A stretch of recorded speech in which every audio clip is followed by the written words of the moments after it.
think it's almost 7. I think we can start. Thank you everyone for joining. My name is Tejinder Singh, TJ. I am one of the board members for Friends of Ottawa National Wildlife Refuge.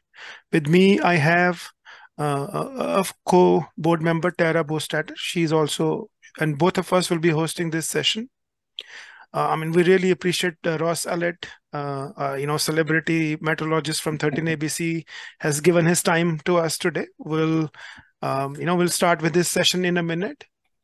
But just wanted to let everybody know about Friends Group. Friends is a 501c nonprofit organization supporting the only wildlife refuge in Ohio. We support the refuge by raising funds, advancing public use, land public use, and then also for conservation efforts that the refuge intakes. We would post a link shortly. I think Tara just posted it. It just tells you more about what Friends Group is, how we support the refuge. We'll also post a couple of other links. One link is about upcoming events. And then the third one would be, if you would like to support the refuge, we have an innovation fund that we are running, which would install live stream cameras at multiple locations in the refuge. So you can watch some of the birds and animals at the refuge from the comfort of your home. So those links will be coming up. But I really wanted to turn this over to Ross. Ross, thank you for joining. We really appreciate, graciously join. You have given us your time. You would be talking about predicting the bird migration path. Yeah. If you follow Ross on 13 ABC, and Ross, I follow you, almost every day on your Facebook posts. Not only you alert us on the weather phenomena, change in pattern, shifts in what we can expect daily, but you explain it in such a simple way. Such complex weather, terms and terminology. So I think you have a following on Facebook that goes beyond anything. But Ross is also a phenomenal photographer. His weather-related or natural landscape pictures are just amazing. So if you haven't followed him, please, check out his Facebook page. But Ross, turning it over to you. You can start your sharing, and then we'll start the session. All right, sounds good. Yeah. Let me go ahead and start the sharing here. I'll get that pulled up on the presentation. Can everybody see that? It looks good. Yeah. Good. So I'm going to talk a little bit about. I've got several topics mixed into this presentation, but the big one is talking about the migration, the big bird migration that obviously, as we all know, we're in a hot spot for as we go into the spring season. And then just talking about the weather pattern, what drives that. Obviously, the birds are going to migrate anyways, but the weather trends can definitely kind of help that out. And for all of us wanting to see and witness the bird migration, kind of understanding how all that works definitely helps out. And this has been something that I've been here for about 12 years now, and the biggest week in American birding, what is it? Has it been 11, 12, 13 years, somewhere in that time frame, I think. So I remember going out and doing stories with Kimberly Kaufman and out, with the biggest week in American birding, kind of when it was still kind of a young thing. But what drew me to that area wasn't the birds initially. It was just the passionate people, and that's what got me hooked. And just so many people coming in and seeing this. But then I started asking a lot of questions every time. I don't know how many stories I ended up doing, on the bird migration, and they all kind of took a little different flavor, if you will. And then we'd go back at other times of the year and so forth. And there was a lot of stories we got to do. But I kept asking questions. How does this work? And what weather patterns, kind of help get this to get this going and so forth. And so by asking those questions, by keeping in touch and so forth, as the years started going on, it was like, okay, so things started to click a little bit more. I think one of the first things that Kimberly Kaufman had mentioned and some of the other bird researchers saying, when you get a warm front in the spring that kind of lifts northward, it seems to bring a lot of birds in. And there's no doubt that trend helped out, but there's more to it. It's not just a warm front. It's actually what, I don't know if you've heard the terminology. A lot of it right now is in the news, and we're going to start hearing about this more in the months ahead. But the atmospheric river, that's a term that gets thrown out there a lot for like California and out towards the Pacific Northwest in particular. And so right now there's one of those atmospheric rivers. It's the jet stream, essentially pushing storm after storm after storm and lots of moisture right into the Pacific coast there. Well, if you think of kind of these rivers of air or the jet stream, they're pushing everything kind of around the country and around the world when it comes to these weather patterns. But also there's what we call a low level jet. And that low level jet isn't nearly as high off the ground. So it's about 5,000, 6,000 feet off the ground.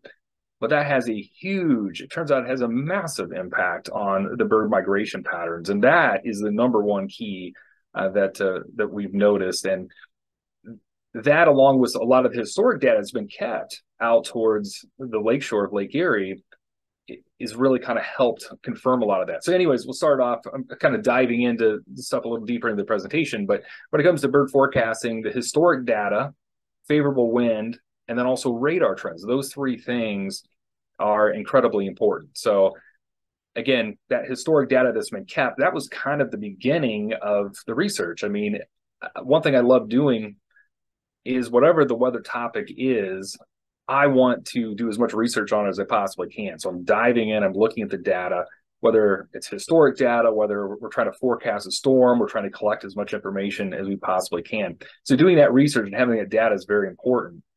But then also looking at the winds and how those are going to set up, and then looking at the technology with the radar has changed the ball game altogether. So let's see.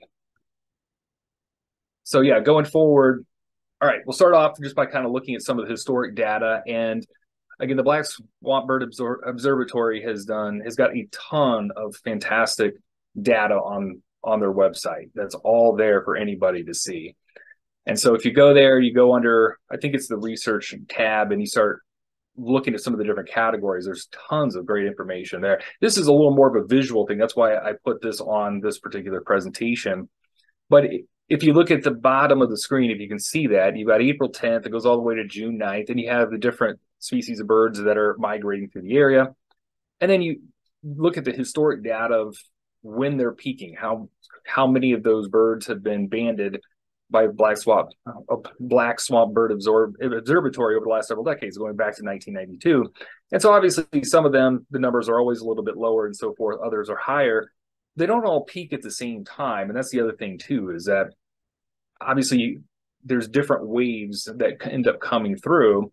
But as you get into the beginning of May, or May in general, it's just a real big month, obviously, where the bulk of those migratory birds are coming in. So again, the weather's going to do what the weather's going to do.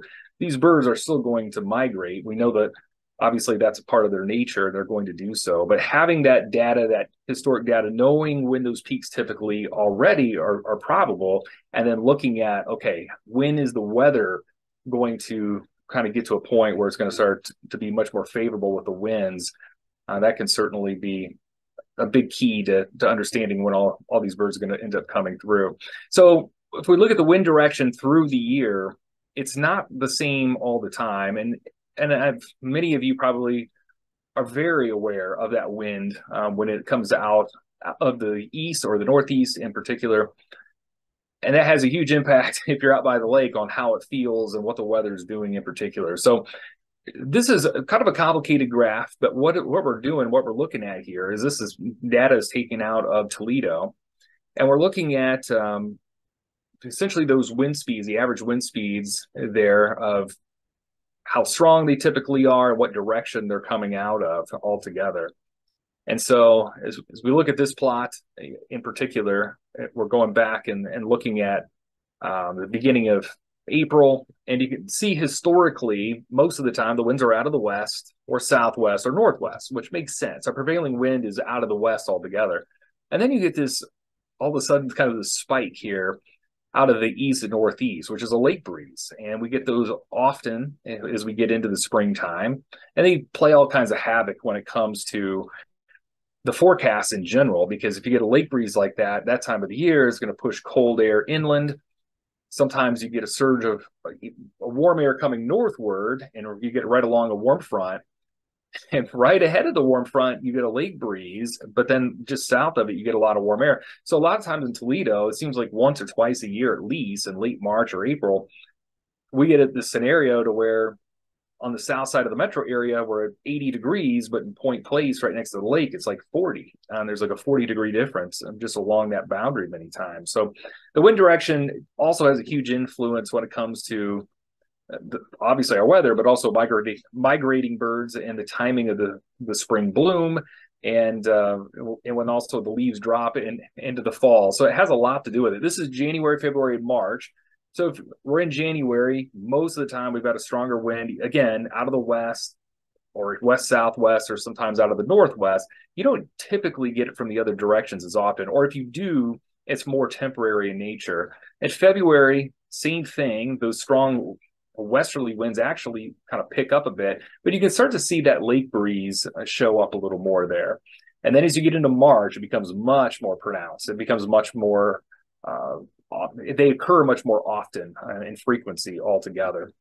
And so this is going to also have an impact for the bird migration too. So as we go into April and then May, again, most of the time the winds aren't off the lake, but look at the frequency there. If you're right along the lakeshore in particular, you know also well how that breeze ends up having a major impact, and it does become more frequent. As we get later into the summer, that typically doesn't happen as often here for us, as we usually have some lighter winds that kind of take over anyways, for the most part. So this will take us kind of beyond the bird migration here into the fall, and this will take us October, November, and December, where the winds kind of flip back more out of the west. So again, generally our winds are out of the west, northwest, or southwest the majority of the time, but just looking at the frequency of when we get that lake breeze, it definitely picks up as we get into the springtime. And so again, a lot of times we get this low-level jet that comes right out of the Gulf of Mexico. It's pushing these birds northward, but then many times you end up getting this lake breeze in the low levels that's pushing the other direction. And so that can sometimes actually work to our advantage. It doesn't necessarily work to the birds' advantage because they're already trying to slow down. They've got the big lake to cross, and they get towards the lake shore. Now you got those winds kind of going the other direction. So a lot of times they like to just come down and kind of feed and get some extra energy before they go northward, or maybe they wait the weather out a little bit. But if they're being pushed northward by some strong southerly winds, and all of a sudden now they've got a reason to kind of slow down and take it easy for a bit, well, that's a good stopping point for a lot of us to be able to see them as they're just kind of hanging out for an extra day or two. So it really all comes down to the low level jet. And when, as meteorologists, in the kind of the technical term, we say those winds are at the 850 millibar level. But in layman's terms, what that means is that it's about 4,000 to 5,000, about 5,500 feet above the ground. So roughly it's about a mile, if you just want to think of it that way. And so this low level jet, it's different than the jet stream at 30,000 feet that is pushing storms across the country, and it's impacting airplanes and making them speed up or trying to kind of push against them. The low-level jet's not as strong, but these winds can still pick up 30, 40, sometimes 50, 60 miles per hour, a mile above the ground in extreme cases. And those winds do typically pick up in the springtime. And so as you do get some storm systems that'll develop coming off of the Rocky Mountains in the middle of the country, usually that's a real favorable pattern to kind of intensify the low-level jet winds. And basically it goes from the Gulf of Mexico and it pushes straight to the north and northeast, which is right along their migratory path. And so again, these winds also typically kind of during the middle of the day, those winds kind of go down in terms of the wind speed somewhat.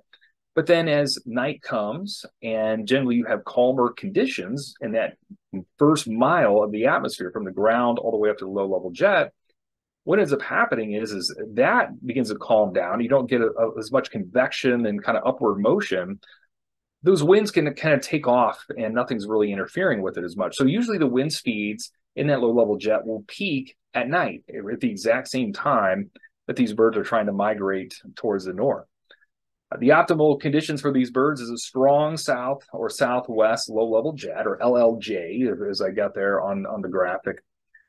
But sometimes birders will have a lower count when there's that strong northeast breeze pushing inland.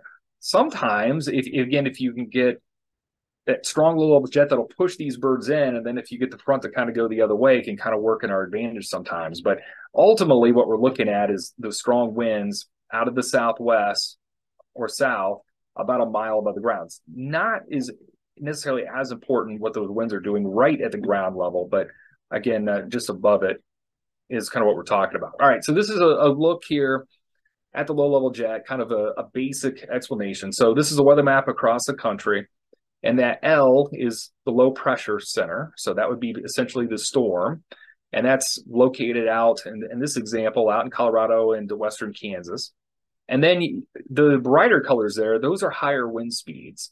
And I know it's kind of difficult to see, but the weather symbols that are on there kind of show the wind direction that it's moving. But in this case, it is moving essentially from about the south. And as the winds come northward, they start to turn more towards the northeast. So they're coming out of the south-southwest and they're turning towards the northeast.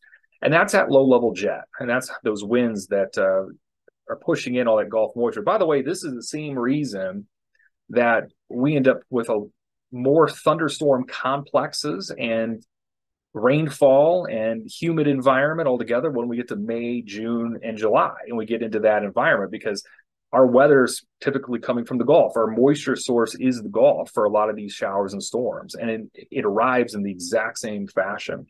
So the overall map is kind of showing that. I don't know if you can see the other one that's kind of there as well, but this was just an example of a really intense low-level jet. It might have actually been like a late winter scenario, so it wasn't impacting the birds, but necessarily then. But those really bright reds and purples are showing a very strong low-level jet, and it's pointed right at us. But again, that's what we're watching and we're tracking already behind the scenes, but it does have a huge impact on the bird migration. So I want to take you back. We'll do kind of a case study, if you will. So we're going to go back to last year. And this was really, for the last several years, we have, I guess we're like unofficial partners. I don't think we're official partners with the biggest week in American birding, but it's been something that I feel like it's been a good partnership really kind of from the get-go. And I've absolutely loved working with everybody that's involved with this. And also from another perspective, we're always being told, hey, the more you can have a forecast that connects with others in a positive way, the better. And so this seemed like it was a win-win. You've got folks coming in from tons of states and many countries around the world to see these birds. This is the big deal during this biggest week in American birding. And the weather has a huge impact. So why not put a forecast together, not just for the weather conditions out towards the lakeshore in particular, where typically it's a little cooler, a little different than Toledo, but why not also just come up with a projected bird count? And so in the get-go, it was a few years ago when we started this, it was like, okay, the low-level jet's doing this. We think it will, the bird count will probably be higher or lower. And we didn't really have a whole lot of ways, or at least at that time, I didn't know of a whole lot of ways to try to confirm whether that forecast was working out well or not. But as time has gone on, I think it's gotten a little better. And this past year, I was really kind of watching it and kept reaching out, saying, okay, what was the bird count like today out towards the lakeshore? Did this work or did it not? And so generally speaking, I think it worked out all right. This is a look at the weather map. This is going back to Tuesday, May 9th. And so I've also pulled the forecast that we had on that day. And we're doing like a 3-day forecast, kind of looking out, ahead. And at that time, so we had a low bird count on Tuesday and a little higher Wednesday, and then Thursday going up, and then even made a comment like, okay, it looks like there may be a big surge coming towards the end of the week. So the weather map was showing, I drew kind of an arrow in on the actual winds, and it was basically worst case scenario. I mean, the wind was straight off of Lake Erie on that Tuesday. It was kind of a cool day. I mean, it was bright and sunny, but it was not a favorable setup for the birds. And if you looked at where the low-level jet was, you really had to go clear down to Texas and Oklahoma. It wasn't anywhere near it. So we definitely weren't too optimistic about that. But that low-level jet going forward looked like it would continue to increase and move northward. So this was Wednesday. And so we had adjusted the forecast a little bit there, and you see moderate. But then on Friday, okay, we thought, all right, things are looking definitely really good as we head towards late in the week. The winds, at least, were starting to turn where they weren't off the lake anymore, so it was more favorable in that way. There wasn't anything, I guess, pushing the birds back, right? But the low-level jet wasn't there either. So it wasn't the optimal scenario, but at least we didn't have any forces against them. So, and again, the birds are still going to be migrating. It's not like the faucet gets shut off. But when you look at the optimal weather conditions to bring in a big surge, that wasn't there either. But things were starting to develop, and there was a big area of low pressure coming out of the Rocky Mountains. It looked like kind of a favorable pattern going forward. So this was going into Thursday, and by that time, so Thursday, and then when I went back and tried to find some of the archive graphics, I couldn't find the one for Thursday. So that's why we've got the Wednesday one that's still up there on the screen. But anyways, we definitely looked like things were going to be improving quite a bit. In fact, that low-level jet, if I recall, had actually moved into the area a little quicker even than what it anticipated. So I think those bird numbers started coming up a little faster. But I mean, we had bright sunshine. It was fantastic weather, but that low-level jet was really starting to crank up. I mean, it was kind of an optimal setup, but we were right on the edge of it. And if I recall, some of the reports on Thursday that it was great. If my memory serves me right, I think that was a really good day. But then it was like, all right, well, what's going to happen tomorrow as we get into the end of the week? Because that's when it really looks like the weather will be perfect. So this was a Thursday night. Now, many of you may be familiar with Birdcast, but this is fantastic information. I mean, from somebody that geeks out over weather data all the time. I mean, it blows me away what they've been able to do, and it's good data because how this is working is it's coming off of Doppler radar. Doppler radar is scanning the atmosphere, but you have to keep in mind it's not scanning right at the ground. The radar beams itself are at a slight angle, so next to the radar site itself, it is going to be a little lower than where a lot of those birds are flying. But once you get away from the radar, it's basically intersecting with a lot of the flight paths. And so what we'll see on the radar screen is a lot of basically just a lot of stuff. And sometimes if there's a lot of birds coming in, it looks like it's constant rain. Now, your radar app or your weather app that you have may not show it that way because there's a lot of things that we see on the radar that kind of there's algorithms that'll filter that out. So whether it be birds, whether it be bugs, whether it be ground clutter, whether it be buildings, there's a lot of windmills. There's a lot of those out in the Van Wert area, just a little north of that point. So a lot of those algorithms may filter that out. But if you're just looking at the raw data, there's a lot going on there. And there's ways of basically saying, okay, looking at taking these algorithms and basically saying, okay, this is bird data, and then trying to calculate how many birds are flying in. So that's essentially what this map is trying to do. But as you can see, this was that Thursday night now. So this is when, again, you're trying to forecast what's going to be visible on Friday. It's really what's coming in Thursday night. And at this point, it was like, all right, that low-level jet is right overhead, and it was coming in the optimal direction. And it wasn't just Ohio. I mean, it was all around the area. So 529 million birds in flight on that particular night, but there was a lot that were coming over Lucas County in particular. So I remember coming in the morning and saying, okay, and we kind of check the numbers and how are things going. And I was like, holy cow. I mean, it was off the charts compared to anything it had been so far for that season. So this is another tool where on that Birdcast where you can go in and kind of look at some of the radar data, per county and get a rough estimate, but it seems to do a good enough job. I mean, it definitely, when you started looking at this and comparing what we were seeing on the radar, I mean, there was a lot of activity. But yeah, showing 1.6 million birds crossing Lucas County on that particular night. Yeah, definitely very high. And then when you go and kind of look at where it was, so I don't know if you can see my arrow here. So this line, this was the night that we were talking about. So far, I mean, we had the bird count was coming up. It seemed like each day, but nothing had gotten to that point. And that ended up being the peak of the entire season. I mean, there were some other good spikes later into May, but that was the first really big surge that showed up that was coming in. So again, that was Thursday. And then I'm like, Well, we've already had a high bird count. What in the world do I say now? I mean, it literally was the most optimal scenario that you could possibly have based off of the weather data, and the radar data was confirming it. If you look at the historic data, right, from that's all been collected, as you get close to right around May 8th, 9th, 10th, 11th, 12th, I mean, there's a ton of birds flying in historically. Everything, every box checked off. And so, I mean, it wasn't trying to be funny or anything, but I'm like, I mean, I think we already had very high bird count on Friday, and I thought, well, it's going to be higher than that. So I just said it's the extreme. I mean, through the roof. I just, definitely kind of highlighted on air many times that day of how definitely how many birds we thought there would be that would be visible, and it definitely turned out to be a good day. Now Saturday was the day I couldn't get out there Friday, and actually saw, I think it was TJ. I think we met each other on the boardwalk on that following Saturday, right? Yes. So the weather pattern for that Saturday wasn't nearly as optimal anymore, but at the same time, we still thought that there would be a good number of birds there, and it was a good day for bird watching for sure.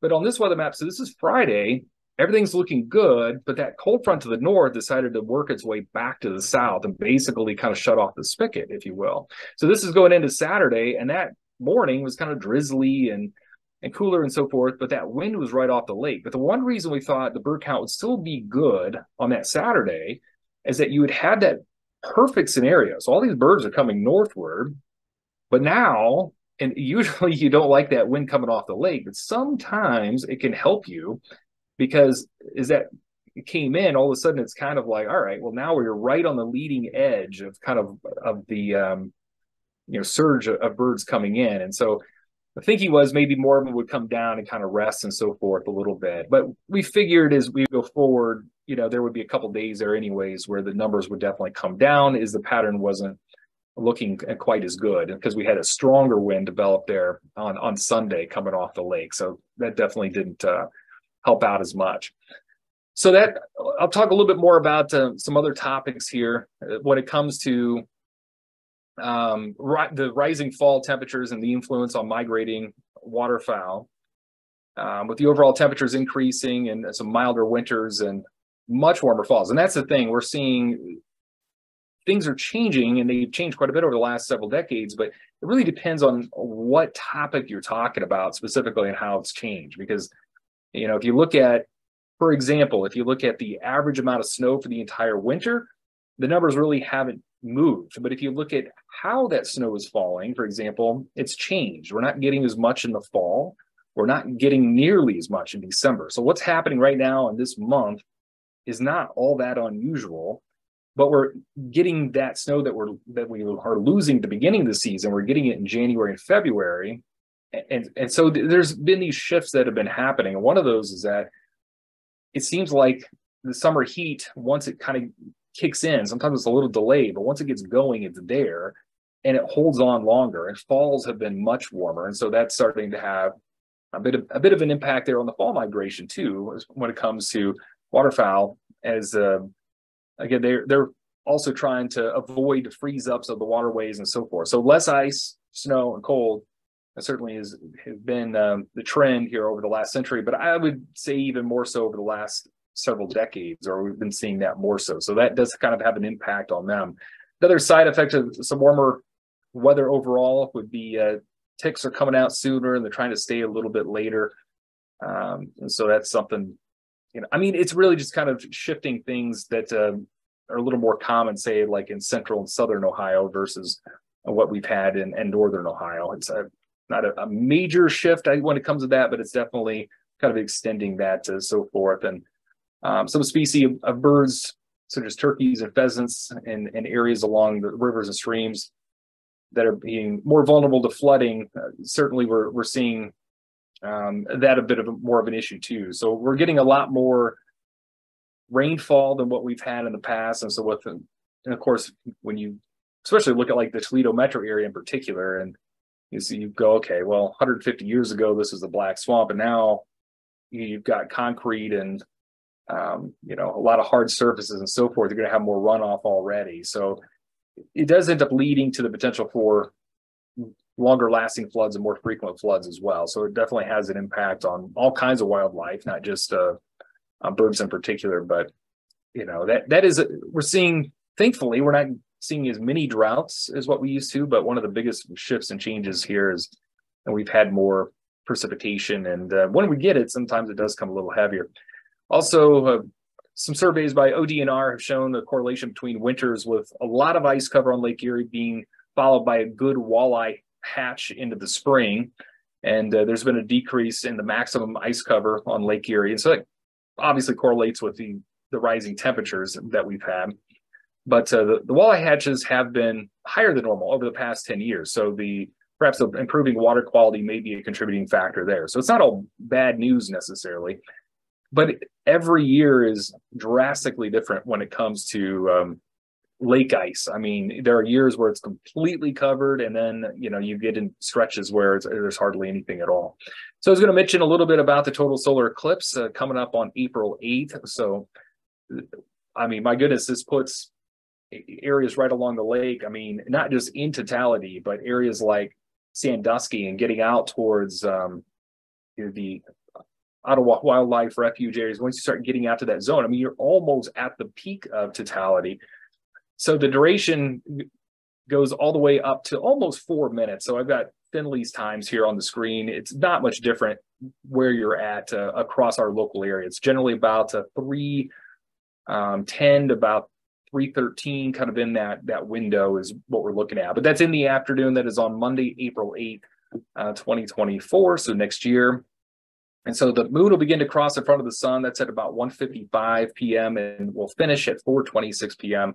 But as I mentioned, right there, 3:10, 3:13, 3:14, that's when the sky will go completely dark, and as if it was the middle of the night, and the air temperatures will drop. And so this is kind of a fascinating thing, because from a meteorologist standpoint, all of our computer models on that day are going to show a normal temperature pattern. They have no idea how to account for this. So we've been looking at research papers and different weather scenarios from across the globe in these scenarios, just to see what the typical temperature drop will be.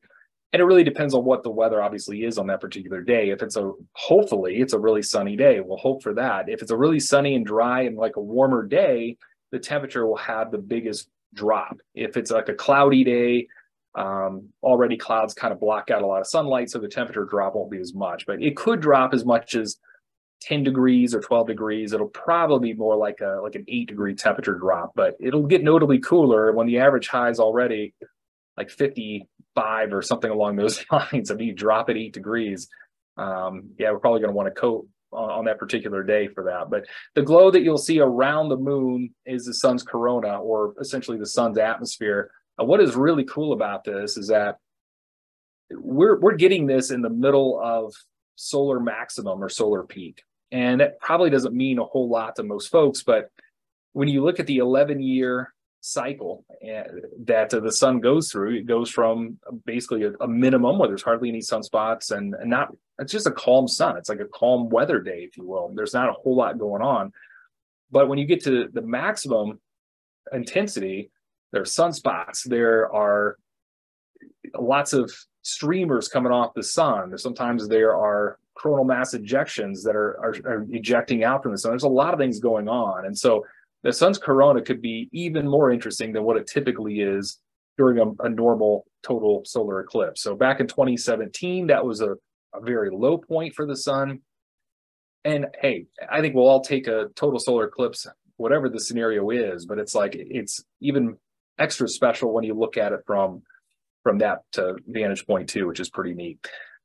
Obviously, I can't talk about the eclipse and not mention, we want to have those eclipse glasses ready to go. During totality, that's the one point where you will not need it.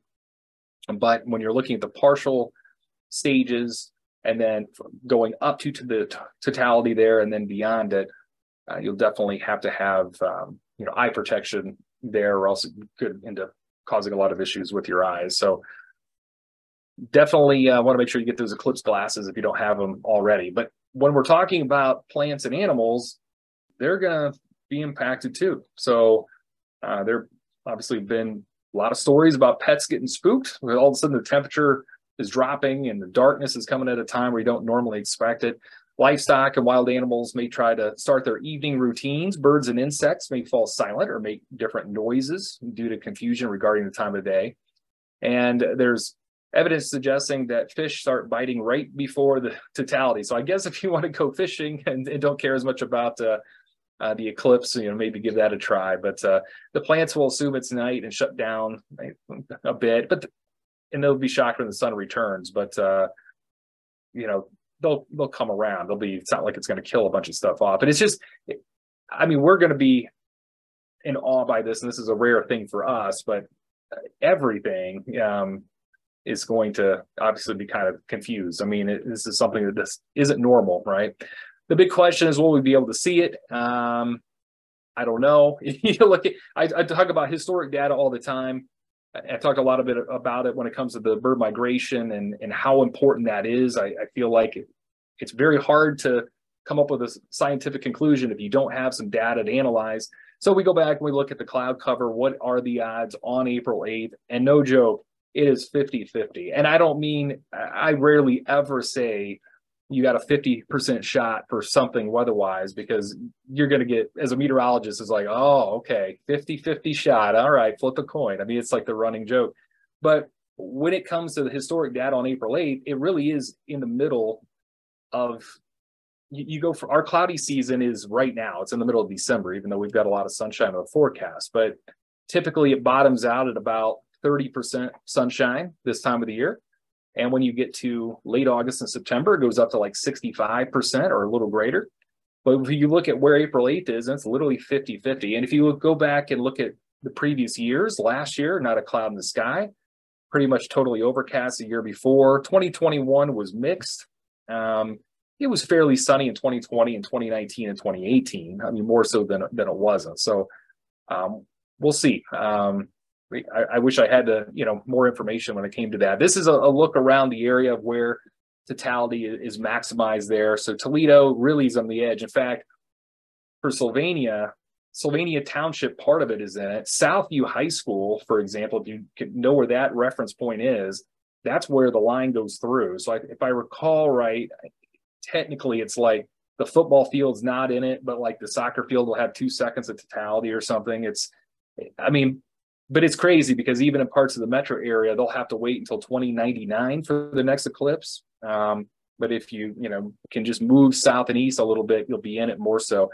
But Toledo, generally, depending on where you're at in the city, it's somewhere between like a minute and I think Perrysburg's like 2.5 minutes, BG's 3.5 minutes, and then you get out to the lakeshore, and what a great spot to be. By the way, it's worth noting when we talk about cloud cover. Remember, we think of this time of the year, we think of lake effect clouds, lake effect snow, and potentially lake effect rain. So the waters there of Lake Erie, or all the Great Lakes, all summer long, they're collecting that heat and that energy, but it takes so long for them to cool off. So that energy is released in forms of clouds this time of the year.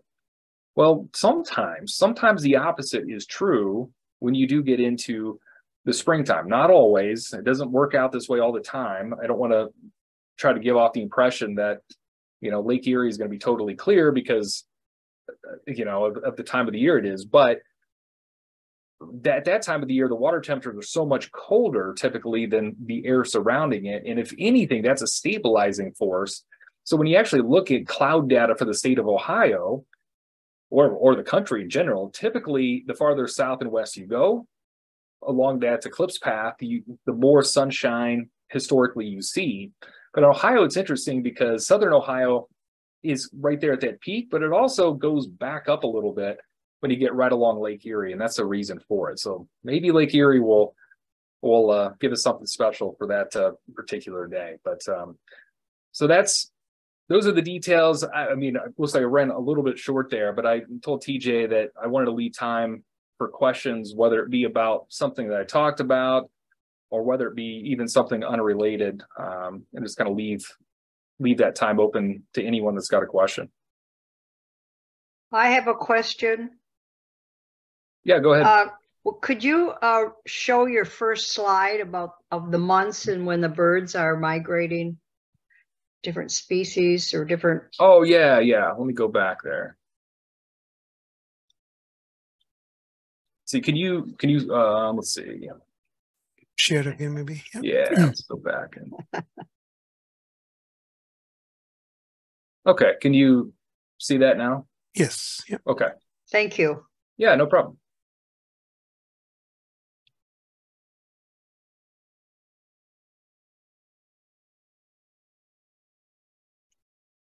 No other questions have come in, but Ross, so let's say, just the last point you had mentioned. So let's say if it's cloudy here, what's the best bet? Should we head south or should we head north to Canada for that solar eclipse? Like Lake Erie, if it would be impacting it, maybe going up north would be better, or going south, maybe like Lima or southern part.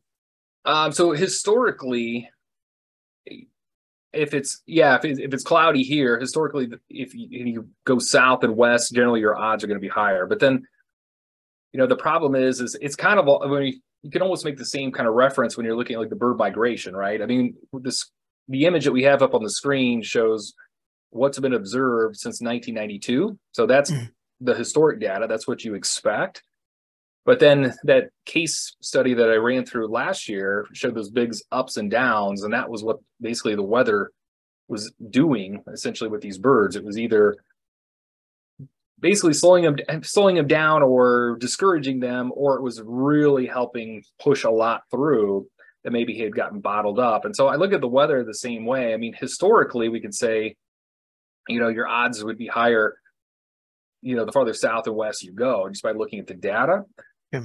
But, on that particular day, for all we know, we're going to have a big area of high pressure over us, and we'll have the sunshine and, the areas of the country down towards Texas or something that typically they have more sunshine that time of the year, may not. They may have storms or something. And so that's what makes it so difficult, because the total solar eclipse, it's something that's very important for me, and I definitely want to see it. And I really hope that we all can see it and we can see it here. But if it is going to be cloudy, then where do you go? And so I'll be watching it. I've told many folks that I'll have, updates on my Facebook page too, even if kind of what those odds look like and the part of the country that looks better. But, I wish I had more of a definitive answer on it, but it's one of those kind of wait and see and get to late March, early April timeframe. And that'll be a lot of watching on how that's going to evolve. Just to follow up on that one, so how long, like how many days ahead of schedule we can predict the cloud cover? Is it like a week in advance so that, people can plan? Because I know population will double or triple here in this area, during that solar eclipse. Yeah. So really with all weather, it varies. I mean, we have a 7-day forecast. We have a 10-day forecast, and I will, I think anyone that kind of watches how these forecasts goes knows that the weather forecast for tomorrow is likely to be much more accurate than, say, 4 or 5 days from now. And that forecast is likely to be much more accurate than, say, 10 days from now. But generally, there's a drop off in forecast accuracy somewhere between day 5 and day 10. And it kind of goes, it's never consistent. Sometimes you have great confidence going out for the next 7, 8, 9 days. And then there are other times where we come in and we're like, oh, goodness sakes. I mean, there's so many different scenarios that could happen once you get beyond about 4 days out. So I would say with cloud cover, roughly a week, but I would say, plus or minus, a couple days, on that to really have a better idea. So one scenario, like if you had a big storm or if you had a big area of high pressure and it looked, again, either one, if they were large enough, would give you a pretty good idea that you're either going to have clear weather or you're going to have clouds probably show up. Mm-hmm. But it's those scenarios kind of in between that gets real murky. And it's the partly cloudy sky that I'm fearing, quite honestly, because from my standpoint, if it looks like we're going to have a mix of clouds and so forth, there's gonna be a lot of pressure on us going all the way up, to that day to kind of understand how it's all going to work its way out. And so, so we'll see. I'm hoping for the best, but it really is like a 50-50 shot with it. All right. Yeah. No, thank you. Yeah. And I know somebody had requested your Facebook page, so I posted the link so that they can follow you. Oh, thank you. Thank you. Yeah, but we have a couple of questions come in. Bill Heban has one question. Like since the LLJ is at 4,500 to 5,000 feet and songbirds migrate at much lower elevation, is it assumed that the LLJ determines the wind at ground level? So yeah, so the low level jet, it's peaking. Those winds are peaking at roughly a mile above the ground. So yeah, about 4,500 to 5,000 feet is generally where the peak is at. But if we were to go, that's a level in the atmosphere that we're watching quite often, because those winds overnight will really begin to ramp up. But that doesn't just mean that those winds are only at that level. They are down at 1,000, 2,000 feet. They are at lower levels as well. They just typically aren't as strong at that point. But it gives you an idea kind of the overall wind flow. So as you get much lower into the atmosphere, that's when you can start to have a lot more local effects, right? I mean, if we start thinking of a breeze that maybe will move through a city and there's trees and there's buildings, there's all these other things around, the wind isn't just going to go maybe straight west to east. It's going to swirl around and maybe hit a building, and then you get these little eddies that spin off of. So there's a lot of things that happen when you get lower. But if you can get an idea what the low level jet is doing at those elevations that are at that point, you can get a really good idea of the overall flow altogether, and that those birds can take advantage of. So even if they're not flying at 5,000 feet into the atmosphere, it's, I think, one of the more important tools for us as a forecaster to understand when these birds can basically take advantage, find those favorable winds to take advantage of that altogether. Perfect. Yeah. And then Donna, she has a good comment, and she's saying, the day that you were saying that May 13th, I mean, birds were just Friday and that Saturday. Yeah. Even I looked at my eBird list, while we were on the call, I had 68 species of birds, almost 24 species of warbler that day. So, but Donna does have a question also. She was asking, will you be giving us a birding cast on Facebook next spring, or should of course. Yeah. Okay. Yeah. Of course. So yeah, last year, I think every day, if I recall right, I was posting stuff there on Facebook, and I think pretty much every day we had something on air as well. But definitely was more, I mean, on air, I've got all these different weather hits, and there's a lot of different things going on with people's schedule. At least on Facebook, if you go and you're like, all right, I know it's going to be there, it's a little easier to find. So yeah, that's the plan. The more I find it's an interesting new challenge where the weather is having an impact with something that we don't typically deal with all the time. And so it's challenging and it's also helpful at the same time. So, yeah, absolutely. Good. Yeah. Thank you. Yeah. See any other question yet, but can I ask another question of mine maybe? Yeah, go ahead. Yeah. So like how you compile the data from Birdcast, but then do you look at the data from eBird after? Because if people have report like Birdcast predicts so many birds are coming in, but then people report those birds through eBird. So do you collect the data from eBird as well?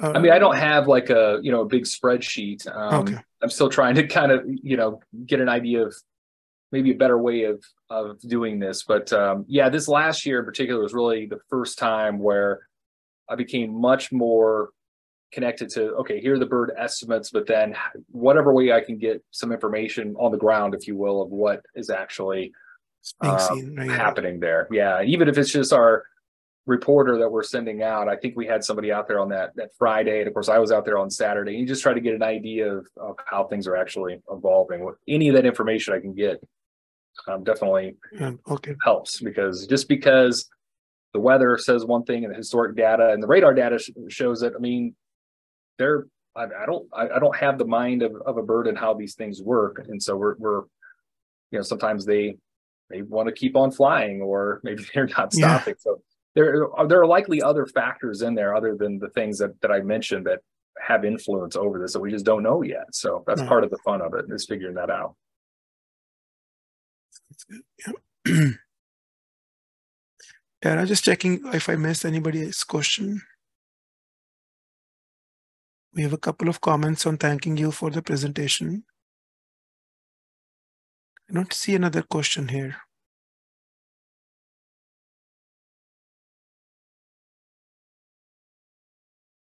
Maybe we give maybe another minute. If there's no question, Ross, maybe we can end a little early.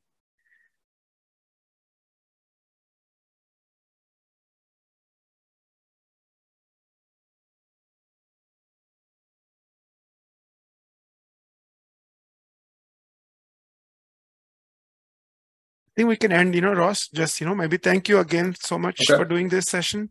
I, definitely look forward to your, I follow you every day, I'm pretty sure, and I shared your Facebook page.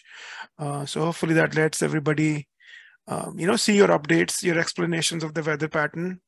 I mean, very simple, I know Facebook, we sometimes just like is not enough to appreciate, what you do, but definitely wanted to say it in person that, I always read your weather prediction in the morning. Well, thank you. I appreciate it. And, from doing this session for Friends group, we really appreciate you doing this as well. Have a good night, everyone. Yep. Take care. Thank you, Ross. Yeah, take care.